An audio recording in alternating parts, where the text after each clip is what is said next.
A man on a boat encountered a terrible storm, and his boat capsized. He ended up on a deserted island by himself. Weeks went by, and he was so miserable. He didn't think he would ever be found. He communicated with the force, but it seemed like the force was not listening. He tried to make the most of it. He built a hut for shelter, and became very good at fishing and gathering food. Time passed with no signs of change.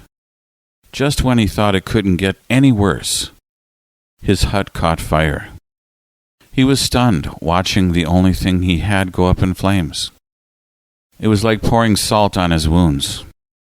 He fell to his knees and said, "Great Force, I give up. I asked you to help, but one bad thing after another keeps happening."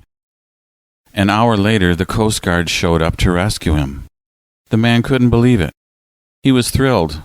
He said, "How in the world did you find me?"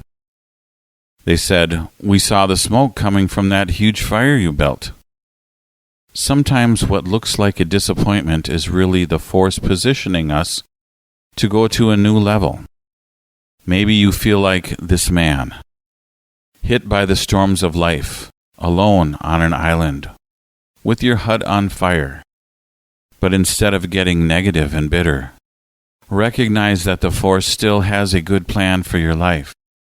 He's working behind the scenes. He's taking those disappointments and discouragements, and he's using them to launch you to freedom.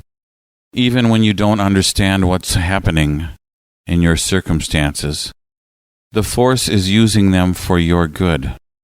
He has a plan to reward you and bring you out better and stronger than ever before.